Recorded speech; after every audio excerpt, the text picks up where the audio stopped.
partir de agora, na Unesp FM, Observatório do Esporte.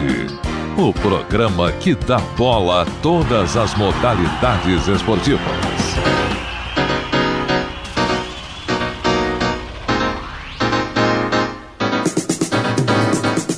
Um abraço para você sintonizado em 105,7 nas ondas da Unesp FM. Hoje é sábado, dia 26 de agosto. O ano é 2017. Eu sou o Guilherme Dias e começa agora mais uma edição do Observatório do Esporte.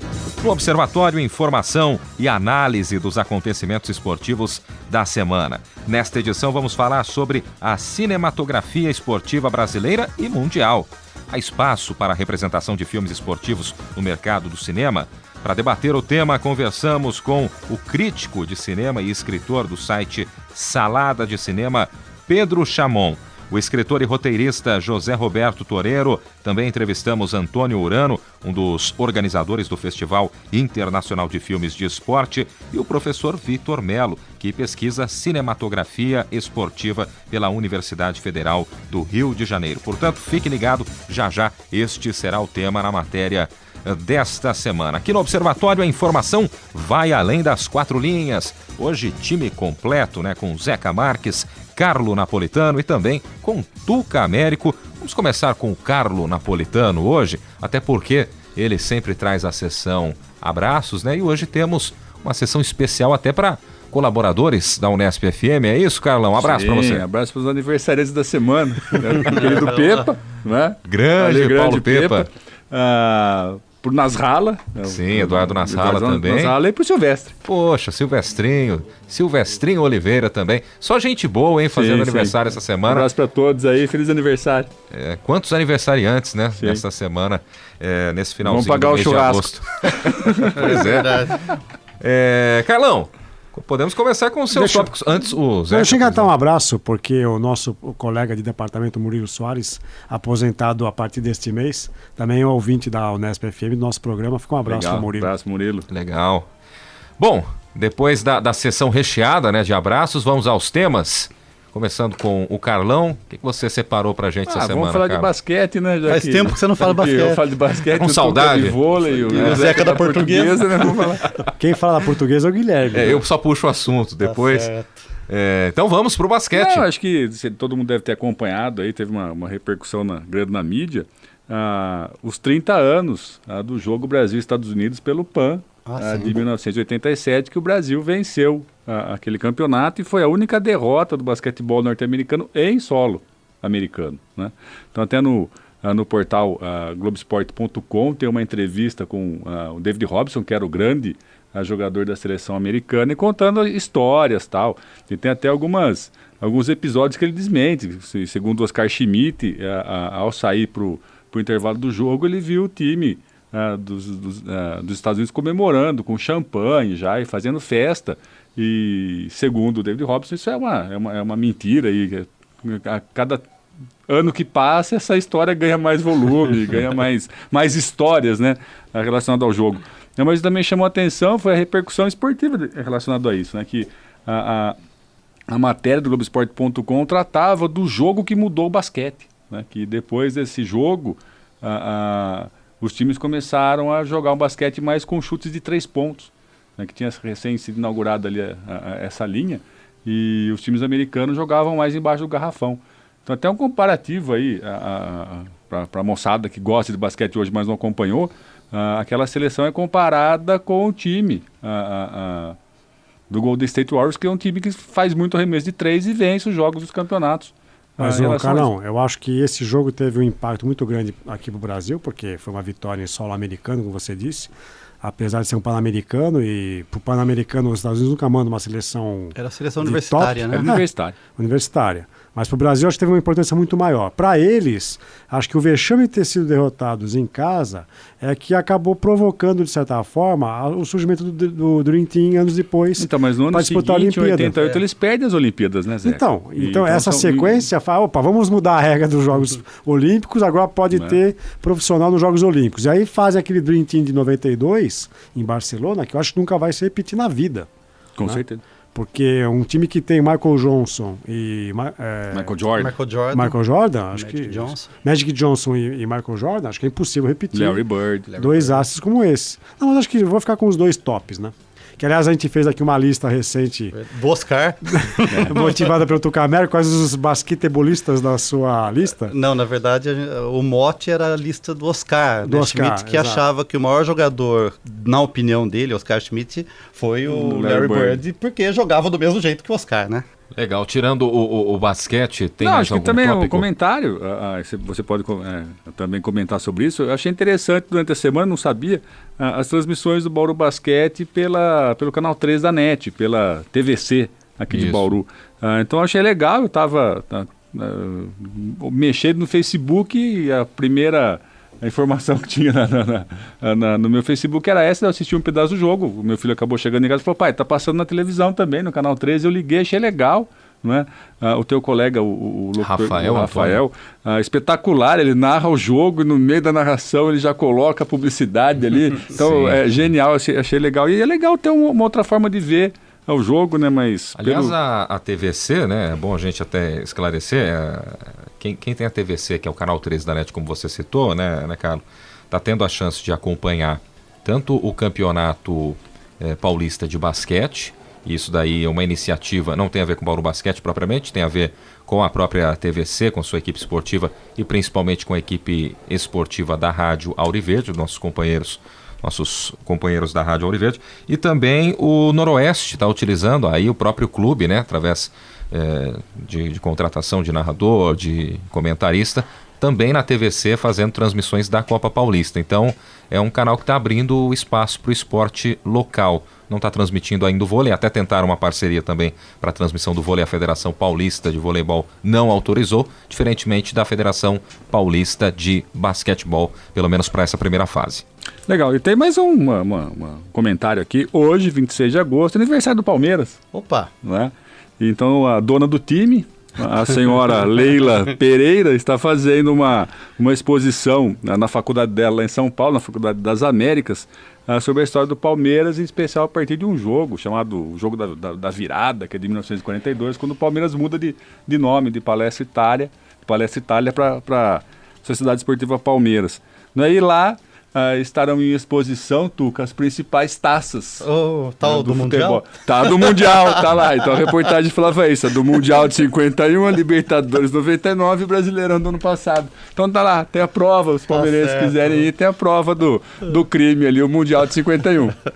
Você está em 105,7 nas ondas da Unesp FM, este é o Observatório do Esporte, obrigado pela sua companhia. Tuca Américo, seus tópicos, Tuca. Vôlei? De novo. Vamos lá. É mais fácil do que ganhar na Mega Sena. Vamos lá. Vamos lá. A gente já discutiu várias vezes aqui, o Zeca é defensor do sucesso do futebol como modalidade esportiva em função da imutabilidade de suas regras, né? O vôlei não acompanha essa lógica, Zeca. Né? Acontece agora no Egito, né? O Campeonato Mundial Masculino Sub-23, o Brasil foi eliminado pela Rússia, pelo placar, Carlão, você vai estranhar agora, pelo placar de 4-3. O que é isso? Futebol? 4-3? 4-3, Então que essa é uma das explique. mudanças propostas, né, que estão sendo testadas, né, lá no Egito. Então a Federação Internacional de Voleibol propôs 3 alterações radicais no jogo que estão sendo testadas, né, até o final de semana lá no Egito, no Campeonato Mundial Masculino Sub-20. E quais seriam essas alterações? Uma eu já antecipei, seria a mudança para, no máximo, 7 sets de 15 pontos. Então, por isso esse placar dilatado, 4-3. Então, foi um jogo que empatou em 3-3 e teve um tie-break para desempatar no 7º set e a Rússia virou. E nesse caso muda o tie-break também? Porque... Não, são todos de 15 pontos. Todos, não tem mais, aqui antes eram 25 e só o tie-break. Não, o último set foi até Mas 10, não volta não, aquela então, questão 15. da vantagem. Não, são 15 pontos corridos, né? E você pode ganhar de 4-0, né? Ou 4-3, tá?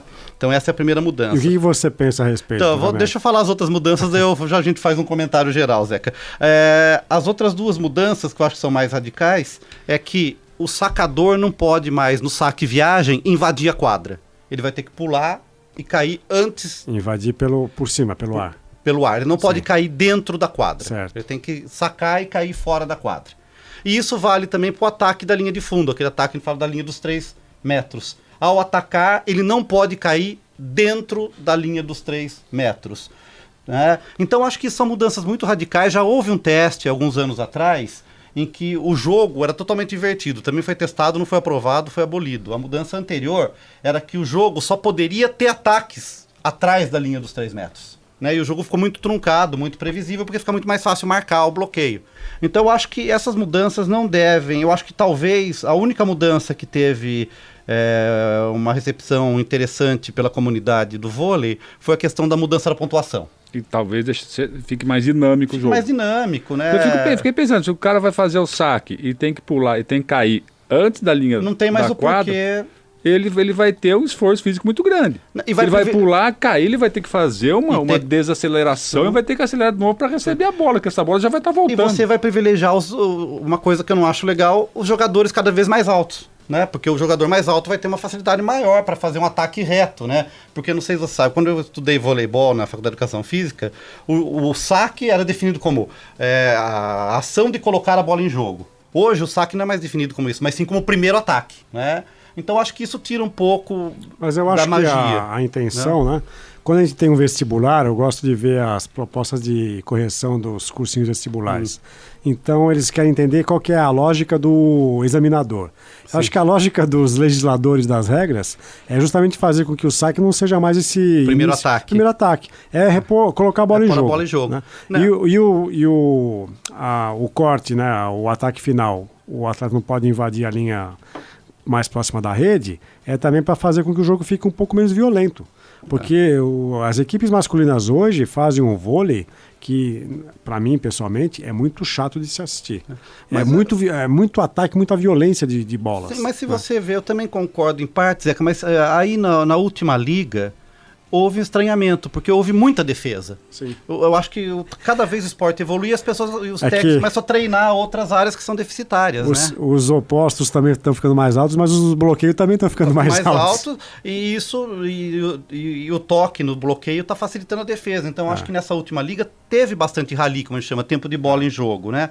Mas eu acho que essa questão do saque pode se pensar, mas o não atacar mais da linha dos 3 metros, eu acho que vai estragar muito a dinâmica do jogo. Vai. Né?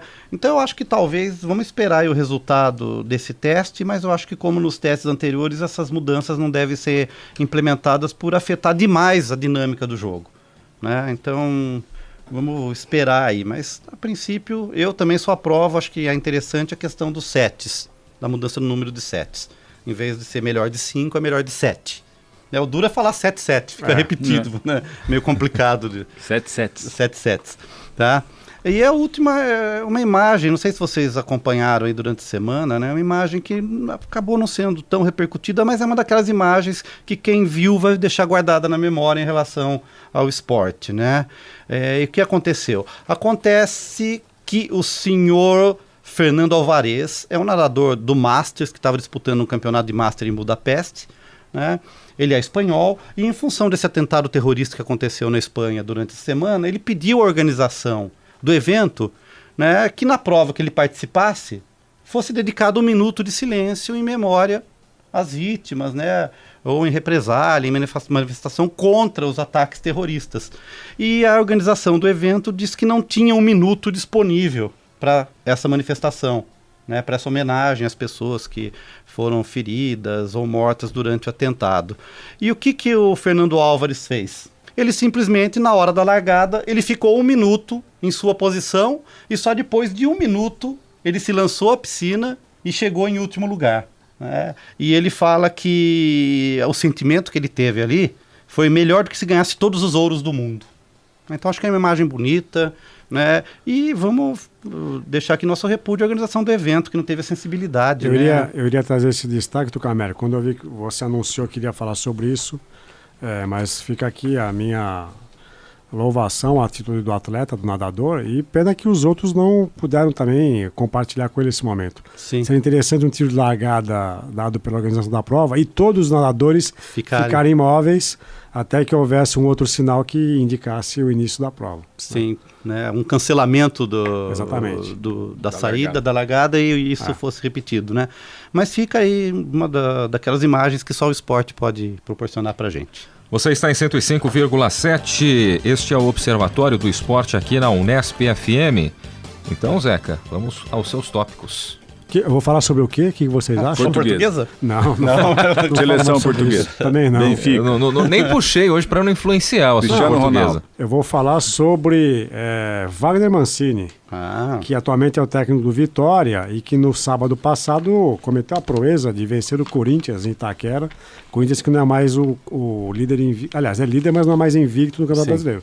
Eu acho que pro Corinthians foi a melhor coisa que poderia ter acontecido. Com certeza. Porque agora ele se livra do peso de carregar essa invencibilidade e deve se sagrar campeão. Acho que, a não ser que aconteça alguma coisa muito catastrófica para o Corinthians e muito benéfica para os demais, porque são 10 pontos de diferença, faltando... Tudo bem que falta quase metade do campeonato, né? Mas os concorrentes não têm mostrado poder de fogo. Mas o que chamou a atenção no sábado anterior foi a coletiva de imprensa do Wagner Mancini, já ali no setor de imprensa do estádio, quando, no finalzinho, um repórter da Rádio Bandeirantes, o Felipe Garrafa, faz uma interpelação que eu achei assim um pouco deselegante. Ele quis mostrar para o Wagner Mancini que o Vitória teve 27% de posse de bola contra 73% do Corinthians, que o Corinthians teve 16 finalizações contra apenas 5 do Vitória. Ele quis apontar que houve um domínio de posse de bola, de chance de gol do Corinthians e que ele quis dar a entender que o Vitória não foi um justo vencedor, né? Primeiro, eu acho que essas coletivas de imprensa deveriam resolver um problema que é um problema técnico, Tucamérico. Sim. Se elas vão ser transmitidas em TV fechada ou se vão ser depois retransmitidas em qualquer outro momento, elas deveriam ter uma câmera focalizando o repórter que faz a entrevista e o repórter, assim que ele pega o microfone e tem direito à fala, ele deve se identificar. Eu sou fulano de tal, pertenço ao veículo tal. Tem um protocolo, Protocolo. Né? Um ritual. Protocolo.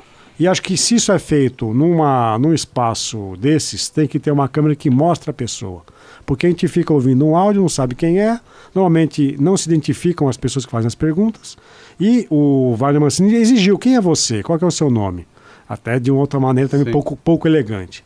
O que vem à tona aqui é a reação um pouco intempestiva do Wagner Mancini, mas eu acho que houve um erro que a gente pode partilhar entre os dois. O repórter demonstrou um possível corintianismo, né, uma dor de cabeça pela derrota, e o Wagner Mancini reagiu mal a uma pergunta que para mim foi uma pergunta um pouco despropositada. Sim. E aí o Wagner Mancini acusa o jornalista de ser imparcial, acusa a imprensa paulista de ser muito bairrista, de proteger os times de São Paulo, ele que é paulista, né, Sim. Ribeirão Preto, e que a imprensa paulista deveria dar mais atenção para os clubes que são de fora do estado de São Paulo, né? Aí, obviamente, aquele corporativismo da imprensa, todos os jornalistas que se pronunciaram vieram socorrer o Felipe Garrafa, e alguns com argumentos que são extremamente pífios, né? E aqui eu acho que é um grande momento para a imprensa, né, especialmente a imprensa radiofônica e de televisão, começar a repensar o papel dessas coletivas de imprensa e por que um treinador que acaba de conseguir uma vitória sobre o líder do campeonato tem que ser afrontado com uma pergunta que eu acho até indecorosa. O Vitória foi mais eficiente. Claro. E aí o Wagner Mancini quis contrapor outros números, né? Não, nós tivemos 4 chances de gol. Mais do que o Corinthians, chances reais, né? E citou o gol anulado. Tivemos o gol anulado e mal anulado, né? O impedimento que não existiu e que foi marcado. Então, aí qual que é o problema? Hoje, em época de redes sociais, os anticorintianos foram vasculhar o Twitter desse repórter. E aí há posts dele de 6, 7 anos atrás, em que ele ainda era um estudante, parece que corintiano de fato, e fazendo várias provocações a adversários, né?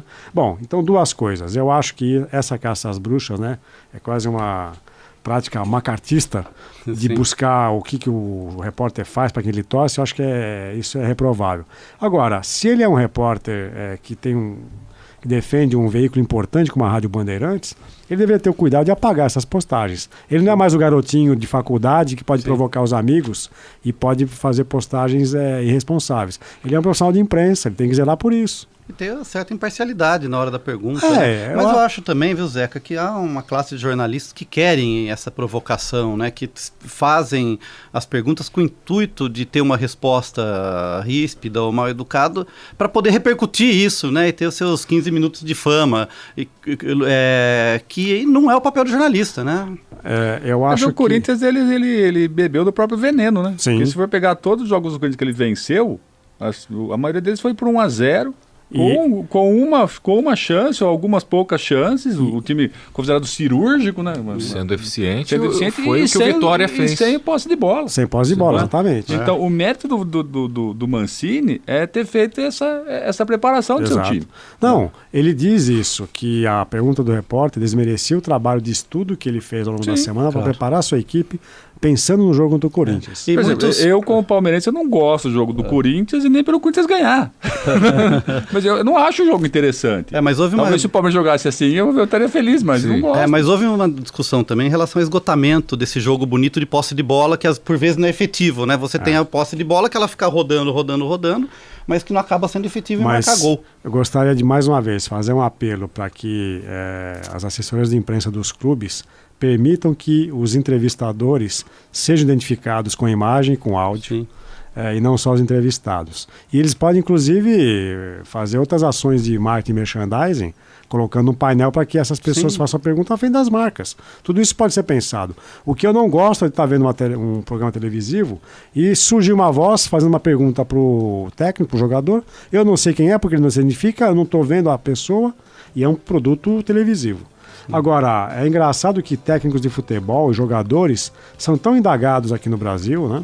Que se os jornalistas esportivos tivessem, os jornalistas de forma geral, tivessem a mesma postura para ministros de Estado, para senadores, governadores, presidentes, prefeitos, o que não seria a nossa cena política se essa estratégia, se essa postura dos repórteres com técnicos fosse a mesma que se houvesse com políticos e representantes da cena pública. Zeca, eu queria fazer um comentário, né, que eu acho interessante a sua proposta, mas existem algumas dificuldades técnicas, ou como a gente estava discutindo, né, eu acho que falta ter um protocolo. Um protocolo, assim como tem esse protocolo, o técnico e um jogador tem que ser destacados para dar a entrevista. Eu acho que tem que ter um protocolo de imprensa ou um protocolo técnico, como deve ser feita essa transmissão. Porque normalmente as emissoras levam uma câmera, então ela não consegue deslocar essa câmera rapidamente naquele monte de gente que está ali, para ficar uma câmera na mesa onde está normalmente o jogador e o técnico, que tem todo aquele aparato mercadológico, com plaquinhas, tablet na frente do microfone com marca piscando e tal, né? E não consegue deslocar uma outra câmera para pegar o repórter, até porque não deve ter, alguns lugares tem um espaço específico para que o repórter se desloque e fale ao microfone, e às vezes tem um microfone sem fio que está rodando para cima e para baixo ali, né?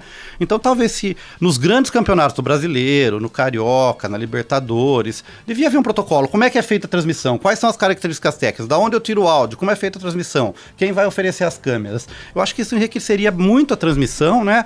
Porque a gente sabe que nos canais a cabo, acabou aquela dinâmica que tinha na TV aberta, que só se transmitia o jogo, como é na TV Globo. Entra 1 minuto antes de começar o jogo, acaba o jogo, acaba a transmissão. Hoje você tem o pré-jogo, né? E tem o pós-jogo. Então você fica 1 hora antes do jogo e 1 hora depois do jogo fazendo transmissão. Mas enquanto essa questão de protocolo não se resolve, que pelo menos todo jornalista se identifique antes. Eu acho que isso sim. Alguns fazem isso, mas não é praxe, todos, não é algo obrigatório. Todos têm que dizer, eu sou fulano de tal, pertenço a tal emissora, etc. Até para fazer, se mostrar presente ali, né? Exato. Vamos agora para a matéria da semana. A locução é de Silene Barros. Observatório do Esporte. Confira a reportagem da semana. Um tema em debate.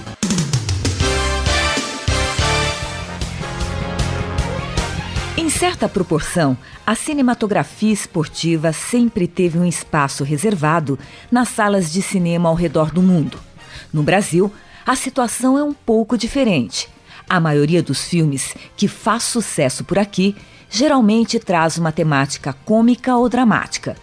Mesmo sendo um país em que a prática de esporte alcança grande popularidade, o cinema ainda não conseguiu captar de forma concreta a esportividade brasileira para as grandes telas. As mais consagradas obras são documentários como, por exemplo, o filme Pelé Eterno, que conta a história do rei do futebol, através de vídeos e imagens de sua época de jogador. Os problemas enfrentados por quem se arrisca a produzir um filme de esporte no Brasil vão desde o tipo de filmagem, com a reprodução de cenas esportivas, até a divulgação da obra. Achar atores capacitados e que conseguem transmitir uma carga real, tanto nas cenas de esporte quanto nas cenas fora do meio, também é algo complicado. A divulgação dos filmes também é escassa e frágil, o que dificulta a aproximação com o público e faz com que esse espaço fique cada vez menor. Em contrapartida, nos Estados Unidos, muitos filmes de esportes acabam se destacando, tanto na questão de presença de público, quanto na de premiações e bilheterias. Desde Rock, que estreou nas telonas do cinema norte-americano em 1976, popularizou-se o gênero esportivo e, assim, abriu as portas para que outros esportes fossem reproduzidos mundo afora. O Observatório do Esporte entrevistou o crítico de cinema e escritor do site Salada de Cinema, Pedro Chamon. Pedro comenta a importância do esporte nos filmes e cita alguns gêneros de filmes esportivos nos Estados Unidos. Significativa de filmes que tratam dos esportes de maior relevância lá nos Estados Unidos. Basquete, beisebol, futebol americano e boxe estão sempre presentes. Esse último, inclusive, possui praticamente um subgênero em Hollywood. Todo ano saem pelo menos 2 filmes de boxe. Em relação aos documentários, enorme relevância cultural e econômica e midiática que os esportes possuem na sociedade faz com que eles se tornem objetos de pesquisa e de análise muito interessantes, né? Isso atrai documentaristas para o assunto. Vitor Melo, pesquisador de cinematografia esportiva pela Universidade Federal do Rio de Janeiro, discorre sobre a questão da bilheteria do cinema nacional e compara a visão do gênero esportivo para brasileiros e para estadunidenses. De outra forma, isso também tem que ser relativizado, né? Assim, o problema de bilheteria é um problema geral do cinema brasileiro, a não ser desses mainstreams, desses grandes filmes agora que têm sido patrocinados, inclusive, por empresas cinematográficas maiores, né? Assim, então, em geral, uma parte grande dos filmes esportivos não são filmes que dialogam com essa dinâmica mais mainstream.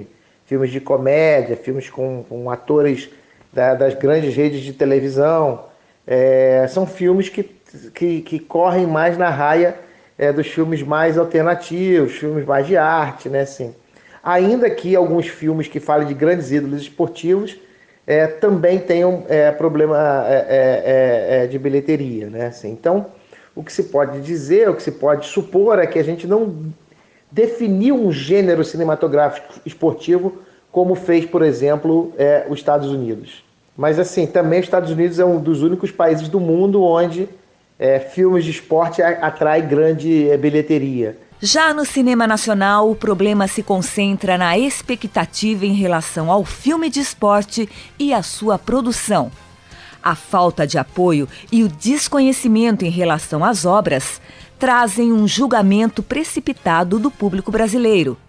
Pedro Chamon discute sobre a questão do cinema esportivo brasileiro e cita o futebol como aspecto social do Brasil. A questão do cinema nacional é um pouco mais complexa, né? O Brasil está produzindo muito filme, está produzindo bastante filme, então, de certa forma, o esporte, e principalmente o futebol, que é característica fundamental da nossa sociedade, ele acaba aparecendo bastante, talvez não como tema principal do filme, mas como uma característica de um personagem ou algo do tipo. O que a gente absorve, principalmente no cinema comercial aqui no Brasil, é de gênero muito específico e de produtora muito específica, né? Então, a grande parte dos filmes não possui grande visibilidade. Mas eu consigo pensar em 2 produções recentes que tratam de esporte que tiveram uma maior visibilidade. Uma série da HBO, acho que de uns 5 anos atrás, chamava FDP, sobre juiz de futebol. Durou só uma temporada, mas era bem legal. E o filme do José Aldo, do ano passado, que foi um dos filmes de maior bilheteria do cinema brasileiro. E é um filme bem legal, o Homem Mais Forte do Mundo, acho que é isso, né? É um ótimo filme. Vitor Melo apresenta a ideia da expectativa do público em relação aos filmes nacionais. De fato, uma coisa observável na cinematografia brasileira é que nem sempre o filme que trata do esporte ele atrai um grande público, né? Assim, é difícil ter uma resposta definitiva para isso, né? Assim, mas talvez o que ocorra é uma certa distância entre a expectativa do público que vai ao espetáculo esportivo e a expectativa do público que vai ao cinema, né? Assim, então tem essas expectativas de público distintas, talvez ajude a entender o fato de que nem sempre há grandes bilheterias ao redor dos filmes esportivos. Vitor Melo complementa fazendo um apanhado sobre os diversos materiais fílmicos nos quais o esporte é retratado. Temos que considerar cinema brasileiro não só como longas metragens, mas também como curtas e a existência de cinejornais e outro material fílmico. Então o esporte ele é muito retratado no cinema brasileiro e em outras mídias. Por exemplo, nos cinejornais ele tem uma incrível presença. O que acontece é que, de fato, até recentemente, havia um número não tão grande de longas especificamente dedicado ao esporte. Mas aqui a gente tem que fazer também uma divisão. Uma coisa é o filme ser todo dedicado ao esporte e outra coisa é a existência de citações ou cenas do esporte nos outros filmes.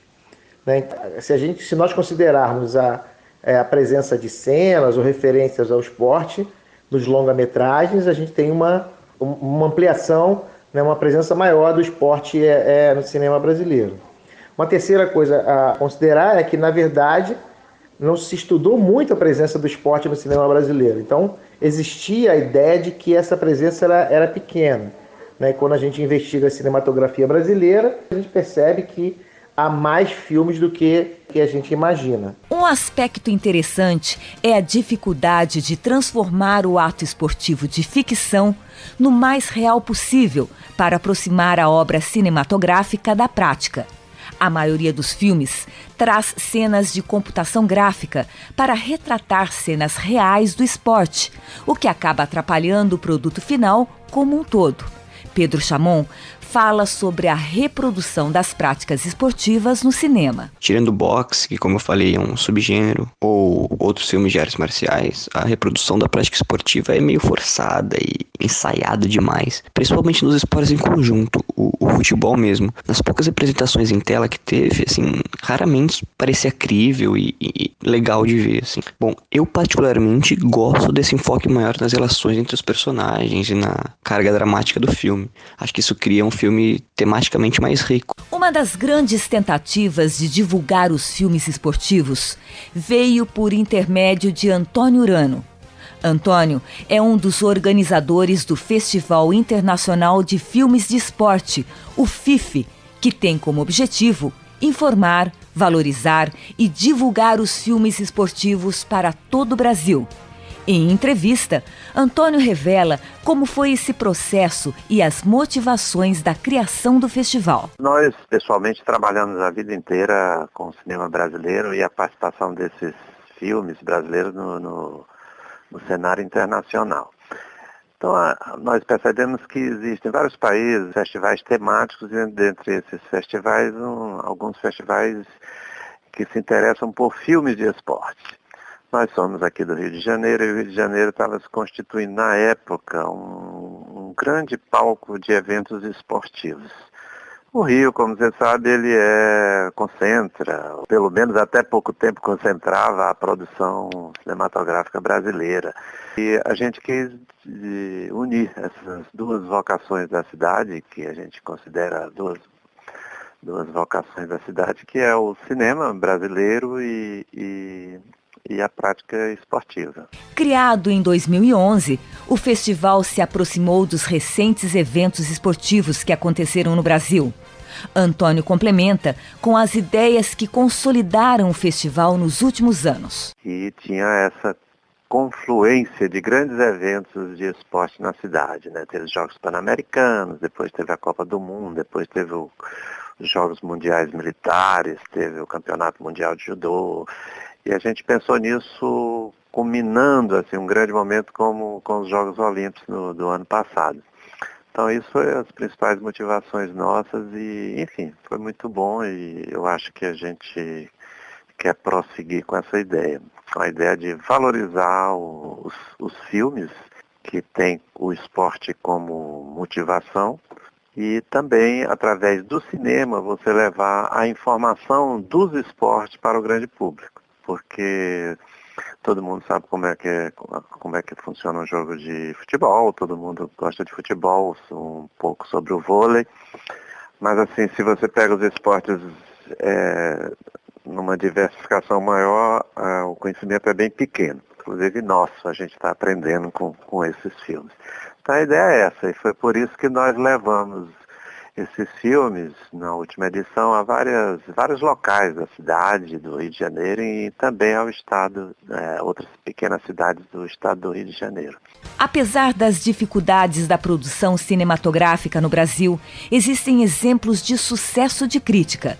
Um deles é o curta-metragem Uma História de Futebol, de 1998, com direção de Paulo Macchilini, o roteiro de José Roberto Toreiro e Maurício Arruda.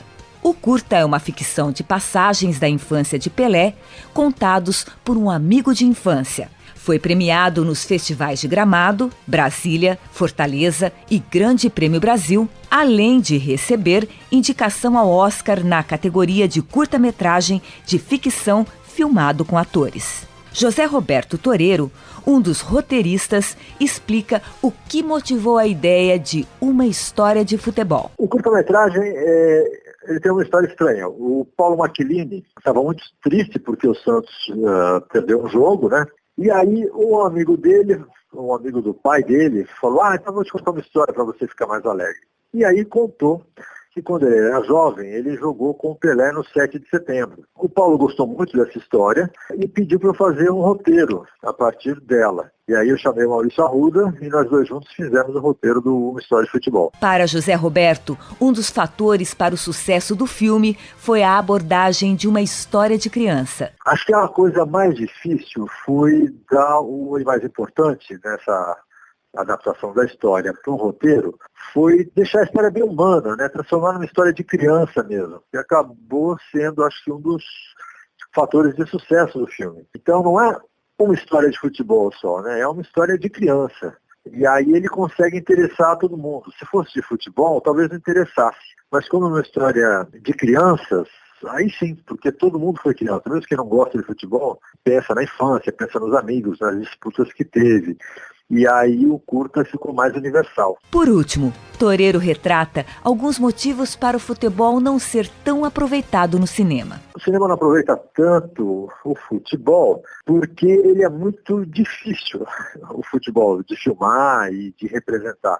Ele em si já é uma história, né? Um jogo de futebol já é uma narrativa com todos os requisitos, né? Se você pensar, já é um longa-metragem, ele tem 90 minutos, tem mocinhos e vilões, personagens principais e secundários, tem personagens novos entrando no middle point, né, que é ali no intervalo. Então ele já é, em si, muito parecido com uma narrativa dramática. Eu acho que isso dificulta um pouco. Outra coisa é que a gente conhece muito sobre futebol, e aí é difícil ficcionalizar. É mais fácil você fazer documentários de futebol do que ficção, porque a gente conhece muito bem, então a gente não aceita direito a ficção. Depois da locução da Sirene Barros, aos agradecimentos, costumeiros aqui nesta parte do programa, agradecendo quem contribuiu com a matéria deste sábado, o crítico de cinema Pedro Chamon, o roteirista José Roberto Toreiro, o pesquisador de cinematografia esportiva pela UFRJ, Victor Melo, e um dos organizadores do Festival Internacional de Filmes de Esporte, o Antônio Urano. A gente continua com o nosso time completo hoje para debater o tema desta semana. Aliás, Zeca, já falamos deste tema em outras oportunidades, sobre filmes, também algumas séries, essa relação. E eu gostaria até que você falasse um pouco mais desse assunto, o que você já acompanhou e o que te mais marcou no que diz respeito a filmes esportivos, Zeca. Um abraço novamente. Quero parabenizar a nossa equipe. Conseguiram entrevistar pessoas importantes, como o Zé Roberto Toreiro e como o Vitor Melo, que é um parceiro meu, já fizemos coisas juntos. Inclusive o GCF já lançou um livro específico sobre a relação do cinema com o futebol. Livro, inclusive, da qual fizeram parte os meus queridos amigos aqui, Carlo Napolitano e Tuca Américo. Mas eu vou inverter a pergunta, eu já volto aqui ao seu assunto, eu vou inverter a pergunta e vou pedir para que Tuca Américo e Carlo Napolitano digam quais os filmes brasileiros que tem o esporte como tema principal e secundário, quais são os seus filmes de cabeceira, digamos assim. Bem, vamos lá, tem uma listinha aqui, né? Eu acredito que... o Tuca gosta de listas, né? É verdade. Tem 10 mais. 10 mais, os 100 mais. Eu não vou colocar em ordem de preferência, não. Tá tudo embolado. Então eu considero, Zeca, que os melhores filmes brasileiros produzidos sobre futebol são documentários. Então eu coloco na minha lista... o Garrincha Alegria do Povo, do Joaquim Pedro de Andrade, o Futebol, do João Moreira Salles, o Subterrâneos do Futebol, do Maurice Capovilla, e o Barbosa, que eu não vou lembrar quem que é o diretor, infelizmente, mas o Barbosa é um misto de documentário e ficção, né? Ele é meio mesclado. O Furtado. O Jorge Furtado, bem lembrado, é o Jorge Furtado, né? Então acho que essa lista tá boa aí. Depois, se você quiser, ter uma lista de filmes fora do Brasil também. Perfeito. Mas vamos passar a Carlo Napolitano. O título mundial do Palmeiras? O que é o seu filme de cabeceira? Não, o Guilherme vai concordar comigo. Acho que o Heleno, né? Que foi protagonizado pelo Rodrigo Santoro. Acho que a história dele é muito legal, muito bem narrada. E acho que da outra vez eu também falei sobre isso. Acho que foi a única vez que conseguiram fazer a filmagem do futebol no jogo, né? Que até vocês comentaram que é muito difícil fazer pela dinâmica da partida, bem diferente de um basquete, de um vôlei, de um beisebol, que você pode coreografar. O futebol é difícil. Então acho que o Heleno, a história dele é muito interessante, né? Como história de vida, né? De decadência na vida pessoal até. Então acho que o Heleno ficaria aqui no top. E tem um também, eu falei isso da outra vez, vocês deram risada, que é Os Trapalhões e o Rei do Futebol. E aí é um filme, acho que é da década de 70, sei lá, 80, e tem uma memória afetiva que eu assisti no filme do meu avô, no cinema do meu avô, né, no Cine Central lá em Mineiros do Tietê. Então um tem história, que marcou a minha infância. Bom, então antes do Zeca falar também sobre suas preferências, vamos chamar o André Magalhães para continuar falando sobre cinema esportivo. Pois não, André? Olá, amigos da mesa e amigos ouvintes do Observatório. Infelizmente eu não pude estar presente na gravação, mas vou deixar aqui o meu comentário. Eu acho que os filmes que contam com o esporte como motivação, exceção dos Estados Unidos, são filmes que têm pouco apelo comercial e acho que isso tem que ser discutido e analisado, né? Porque baseado no que o José Roberto falou na fala dele, o esporte ele permite muitas narrativas e isso de certa forma acaba não sendo aproveitado. Mas eu trouxe aqui uns dados de filmes com essa temática e que tiveram um sucesso de bilheteria no Brasil muito forte. O maior registrado é Os Trapalhões e Reis do Futebol, de 1986, que é um filme na época em que os Trapalhões tinham um sucesso muito grande no cinema e na televisão e contou com a participação do Pelé, né? O público aproximado dele foi de 3.650.000 espectadores. E depois disso a gente tem Isto é Pelé, que é um documentário de 1974, teve pouco mais de 1 milhão de telespectadores. De espectadores. Partindo para casos mais recentes, a gente tem a comédia romântica Casamento de Romeu e Julieta, que é uma história de um casal cujas famílias são respectivamente palmeirenses e corintianas. Lançado em 2005, teve 969 mil espectadores. E já no ano passado teve o lançamento do Mais Forte que o Mundo, né, que é a cinebiografia do lutador José Aldo. E isso acaba sendo um caso interessante porque eles tiveram que adiar o lançamento do filme depois que o José Aldo perdeu seu cinturão numa luta do UFC pro Conor McGregor, né? E aí os produtores do filme acharam melhor, para evitar um fracasso de público, não divulgar naquela época. Só que ainda assim, depois que foi lançado, teve um público considerável, foram aí mais de 548 mil espectadores. Muito bem, este é o André Magalhães falando um pouquinho mais também sobre o cinema esportivo, citando inclusive o filme dos Trapalhões, que citou há pouco também o nosso querido Carlo Napolitano, mas faltou a lista com as preferências do Zeca Marques. Pois não, Zeca? O filme que o André acabou de citar, e que também foi citado pelo Carlão, o filme dos Trapalhões com Pelé, foi dirigido pelo Carlos Manga. E o filme Heleno é do Zé Henrique Fonseca, filho do Rubem Fonseca, o grande escritor brasileiro. E a minha lista, eu vou citar só 2, viu, Tucamérico? Mas só, Zé, que você tá muito criterioso. Eu sou criterioso. Muito e aí vou responder, obviamente, na sequência, a primeira pergunta do Guilherme. Eu vou citar um filme que tem um episódio específico que trata do futebol, e o filme é o Rio 40 Graus. Nelson Pereira dos Santos. Ele é exibido a partir em 1954, que ele é divulgado, é lançado. E um dos episódios do Rio 40 Graus envolve um jogador, Daniel, que é um jogador já com problemas de contusão crônica, e ele está sendo meio que substituído pelo Foguinho, que é o novo astro que surge. E o filme é interessante por explorar um pouco as relações entre jogadores, empresários, clubes, torcidas, tudo isso tendo pano de fundo o Maracanã. Maracanã que tinha sido recém-construído, inaugurado 3 anos e meio antes para a Copa do Mundo de 50. Antecipando um pouco o que foi discutido no Subterrâneos do Futebol. Exatamente. Lá do Capovilla. E o filme do Nelson Pereira dos Santos é um marco, é tido como um dos precursores do chamado neorrealismo brasileiro, cinema novo depois. Né? Então, para mim, é uma referência, é um filme belíssimo e um episódio específico me chamou muita atenção, porque tem uma delicadeza para tratar esse assunto, apesar de que estamos falando de um filme de 54. As cenas de jogo, elas são risíveis hoje. Né? Não havia a ideia de como se colocar um lance entre jogadores no campo com a bola correndo, era muito difícil de gravar. Mas eu acho que essa dificuldade continua até hoje, continua inclusive no Heleno, apesar do cara não ter gostado do Heleno. O Heleno teve como consultor esportivo, futebolístico, o Cláudio Adão, o jogador Cláudio Adão. E a gente já tinha comentado isso em outra oportunidade. O Cláudio Adão conhece muito de futebol, mas não conhece muito de cinema. E eu acho que algumas sequências do Heleno ainda me parecem muito artificiais. Por quê? Porque é muito difícil gravar lances que são ensaiados, que tem marcação de cena. E o ideal para mim, especialmente no futebol, o ideal seria que se gravasse um jogo bruto. E depois o diretor pudesse editar. Hoje, com as facilidades dos meios digitais, não tem problema que tinha nos anos 70 e 80, Tuca. Você tinha que ter um rolo de 2 horas para gravar um jogo. E isso aí é muito caro, né? Era muito caro. Você ia gastar um rolo inteiro para gravar um jogo. E depois ia ter que editar, aproveitar 5 minutos. Né? Eu acho que algo que foi comentado pelos nossos entrevistados, né? Os filmes de luta têm um know-how, porque a luta faz parte de um espetáculo circense, dramático, do teatro, e o cinema soube aproveitar. É mais fácil gravar lutas. Sim, coreografar, né? Coreografar a luta.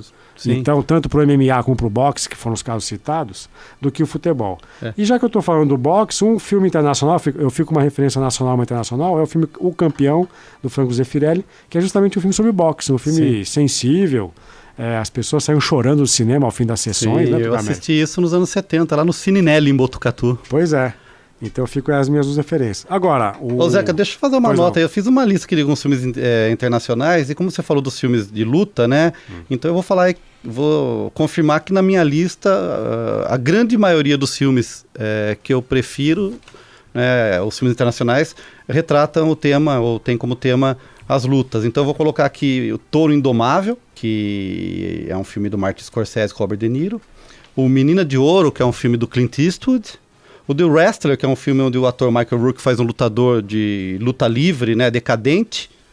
E o Foxcatcher, que é um filme mais recente, muito interessante, que fala sobre luta greco-romana, e como empresário John DuPont, que é o dono daquela indústria DuPont, patrocinou a equipe norte-americana de luta greco-romana para os Jogos Olímpicos de 88.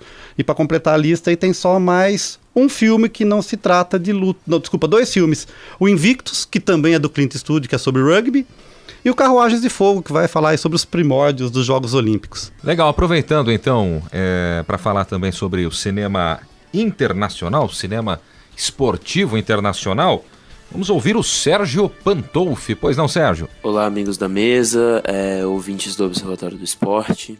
É interessante falar também da produção norte-americana, que desde Rocky, lá, que foi um filme de boxe de 1976, os Estados Unidos se mostrou uma abertura muito grande para os filmes de esporte, né? A gente tem nesse século, principalmente, o filme Moneyball, né? Que é com Brad Pitt, o homem que mudou o jogo, que fala sobre a questão do uso de dados estatísticos para a contratação de jogadores no beisebol. A gente tem o Menina de Ouro, que ganhou o Oscar, inclusive, da boxeadora, que tem o Morgan Freeman no filme. A gente tem o Jerry Maguire, que é o do Tom Cruise, que fala sobre o futebol americano. A gente tem aquele também, O Sonho Impossível, que é um filme muito bom com a Sandra Bullock, que conta a história real de um jogador de futebol americano e todo o seu passado e tudo mais. Mas agora, falando das mais recentes, teve ultimamente, acho que em 2015, o lançamento de uma série chamada Club de Cuervos, da Netflix. É uma série mexicana, onde fala bastante sobre o futebol em si. E é engraçado porque a reprodução do esporte na série, ela é feita até de uma forma real, assim, mais concreta.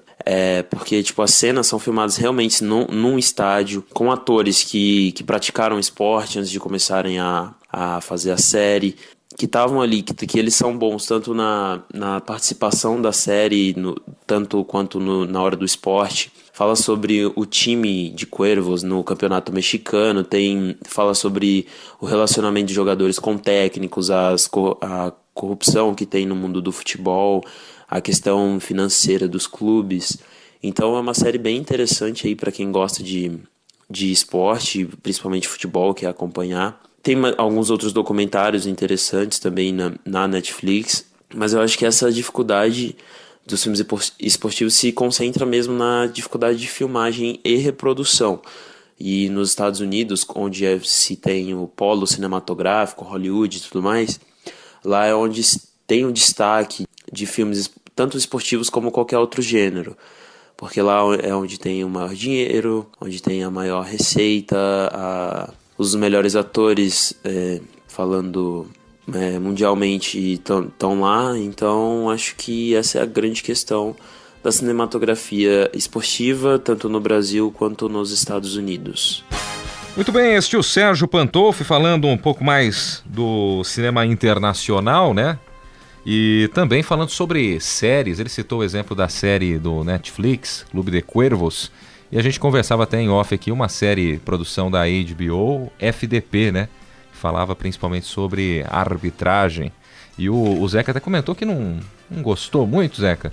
Olha, ela foi... Você não se sentiu representado como ex-árbitro? Foi roteirizada também pelo Zé Alberto Toreiro. Mas eu achei que havia algumas cenas ali que são improváveis, impossíveis na realidade. Por mais que haja uma liberdade poética. Mas a série, independentemente de eu ter gostado ou não, ela também não fez muito sucesso. Tanto que ela ficou meio no esquecimento, não foi muito citada. Só uma temporada e depois abandonaram o projeto. Exatamente. Mas enquanto a gente estava ouvindo aqui o nosso querido amigo Sérgio, surgiram outras ideias aqui, viu, Tucamérico? Diga. Não, o nosso produtor, aliás, nosso diretor, Fábio Fleury, lembrou do Asa Branca, o Sonho Brasileiro. Sim, com Edson Celulari, Bauruense. É um filme muito sensível, a história de um jogador do interior que vai para a capital e aí tem que conviver com os vícios e as virtudes, né, do futebol profissional de alto nível. Então, o assédio de empresários, a relação com álcool, mulheres, o fato dele ser do interior e ser estigmatizado no começo pelos mais velhos. Então é um filme muito interessante, o filme do Djalma Limões de Batista. E eu queria também, como menção honrosa, o Linha de Passe, do Walter Salles, muito lembrado. Que também é um filme, lembrar o que o Vitor Mello comentou, não é um filme sobre esporte, mas é um filme que tem cenas ou temáticas ligadas ao esporte. Sim. É o caso do Linha de Passe, que é a história de uma mulher que vive na periferia de São Paulo, com 5 filhos, e cada um tem uma vertente, um deles quer ser jogador de futebol. E é um filme também bastante interessante. No caso específico do livro, foi o nosso saudoso Chamadora que fez o Chamadora fez o texto sobre Linha de Passe. Sim.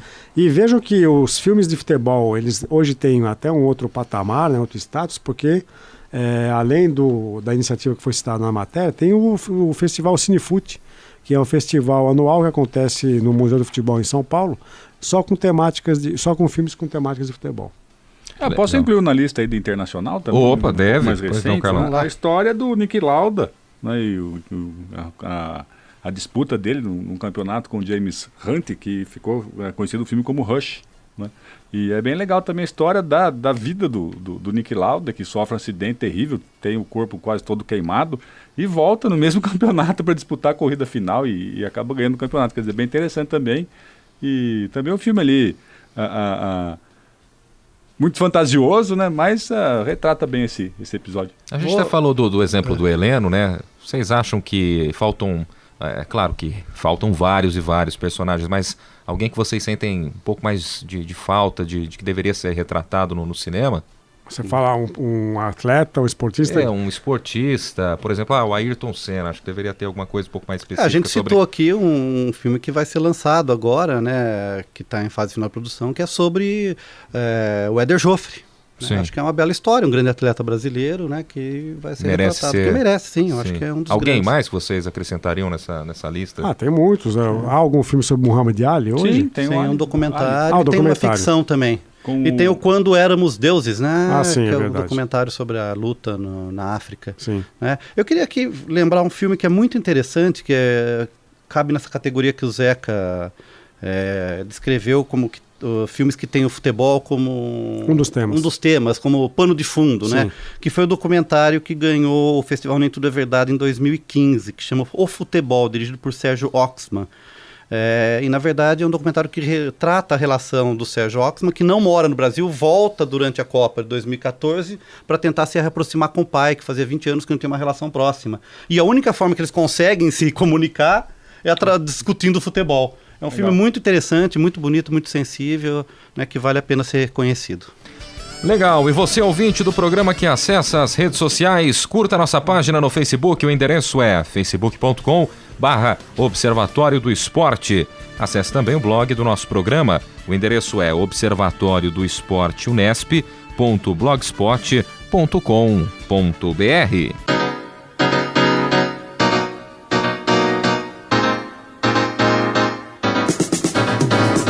E o Observatório do Esporte deste sábado vai ficando por aqui. Teve locução de Guilherme Dias e também da Silene Barros, com comentários de Zeca Marques, Tuca Américo e Carlo Napolitano.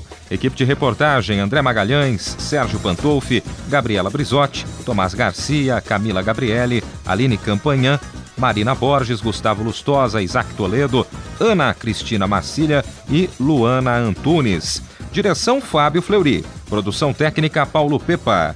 O Observatório do Esporte é uma atividade de extensão do GCF, Grupo de Estudos sobre Comunicação Esportiva e Futebol da Unesp. Para você, obrigado pelo carinho da audiência e até a próxima semana. Observatório do Esporte. Informação além das 4 linhas.